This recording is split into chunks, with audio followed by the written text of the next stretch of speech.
Seeds of Wisdom RV and Economic Updates Saturday afternoon, the 5th of October 24. Listen to the full version on the official dinarreport.com website and become our supporter on Patreon. Good afternoon. Dinar recaps, Ripple vs SEC news. What exactly is Gary Gensler appealing?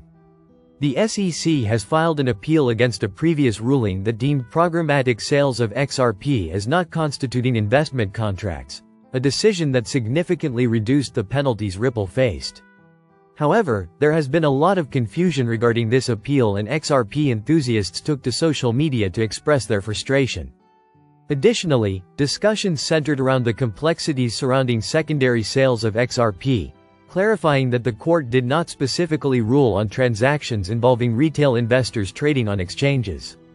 A user asked whether the SEC's recent appeal letter only referenced the penalties judgment, not the broader ruling from last year, and if this limits the SEC to appealing just the penalties aspect. Mark explained that the appeal references the final judgment, which triggers both parties' rights to appeal. This judgment also finalizes the previous year's summary ruling, which is the main focus of the SEC's appeal, though penalties and disgorgement will likely be included as well. In response to another question about whether the SEC will appeal everything or just the fine and Ripple's sales of XRP, Mark indicated that the SEC is likely to challenge the court's decision that Ripple's programmatic and non-cash XRP sales were not securities transactions. This had already been hinted at a year ago, with the inclusion of disgorgement and penalties, though the latter isn't the central objective of the appeal. Another user said that the SEC originally requested much larger penalties than what was ultimately ruled by Judge Torres, suggesting the SEC was primarily focused on monetary penalties. Mark clarified that the SEC's main objective is not the money itself, as it doesn't go to them, though they will likely raise arguments regarding the penalty and the absence of disgorgement while pursuing the appeal. El Salvador's Bukele teaches Bitcoin to Argentina's vice president, sparking interest in BTC and 8 illegal currencies. El Salvador's President Nayib Bukele met with Argentina's Vice President Victoria Villarruel to discuss Bitcoin-focused policies during an official visit. Argentine President Javier Milei is set to meet Cardano founder Charles Hoskinson to discuss blockchain and cryptocurrencies in the region. During a recent official visit to Argentina, El Salvador's president, Nayib Bukele, discussed the country's Bitcoin-centric policy with Argentina's vice president, Victoria Villarruel. Villarruel mentioned the meeting on her X account, which focused on the implementation and regulation of Bitcoin in El Salvador. Ms. Villarruel showed interest in El Salvador's Bitcoin bond project, which received a great deal of international attention after Mr. Bukele's administration adopted Bitcoin as legal tender. She said, "I'd like to take this brief opportunity to ask you some questions about Bitcoin."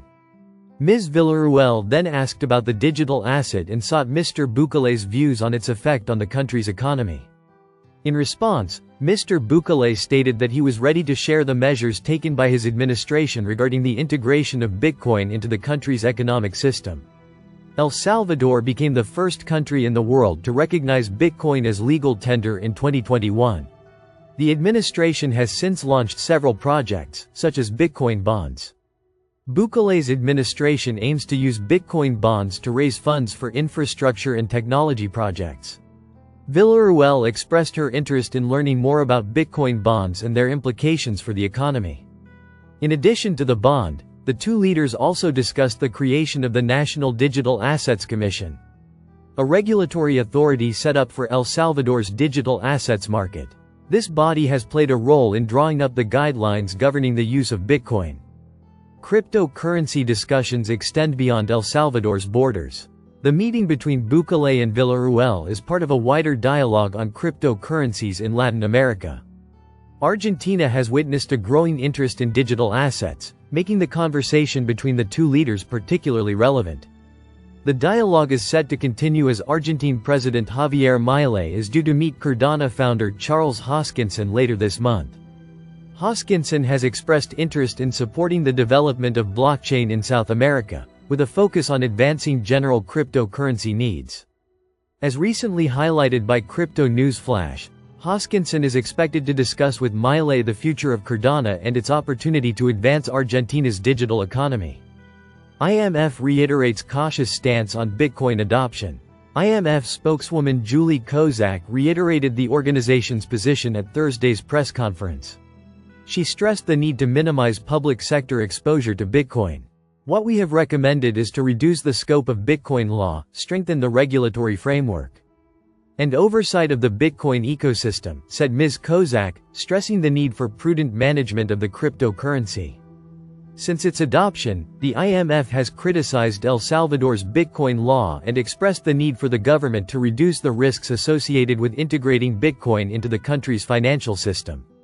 In response to the concerns of the IMF and other international organizations, President Bukele revealed that El Salvador had acquired nearly $400 million worth of Bitcoins. Listen to the full version on the official dinarreport.com website and become our supporter on Patreon. Source: Dinar Recaps.